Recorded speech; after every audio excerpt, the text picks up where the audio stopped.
আমি কিন্তু আগেই জানতুম বাবা। কি জানতি রে মা? তুমি এই ঘর ছেড়ে কোথাও নড়বে না। নড়বো রে নড়বো, আগে দায় মুক্ত হই, তারপর অন্যদিকে তাকাবো। আমি বুঝি তোমার একটা দায়।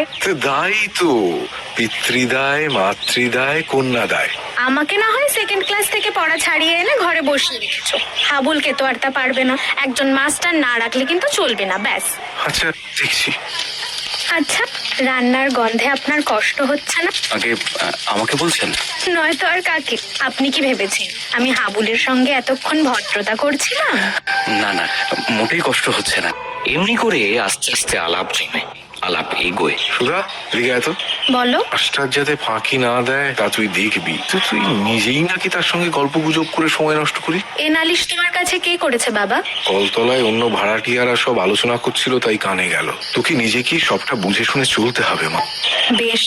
আজ বড় গম্ভীর হয়ে রয়েছেন যে, শরীর খারাপ করেছে নাকি?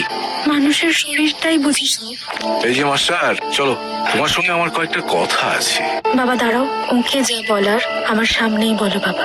কি মাস্টার, ভয় হচ্ছে? না না, চলুন না। খবর পাওয়া গেল সপ্তাহখানেক বাদে হাসপাতালে জ্বর বিকারে মৃত্যু হয়েছে ইন্দুভূষণের। সুধা বেশভূষা সব ছেড়ে দিয়েছে, কালো পেড়ে শাড়ি পরে, হাতে দুগাছি চুড়ি ছাড়া আর কোথাও কোনো গয়না নেই। সুধা, আমি তো বাপ। কি বলতে চাও সেটা বলো। আমাকে কি তুই ক্ষমা করতে পারিস রে মা? ওসব কথা থাক বাবা,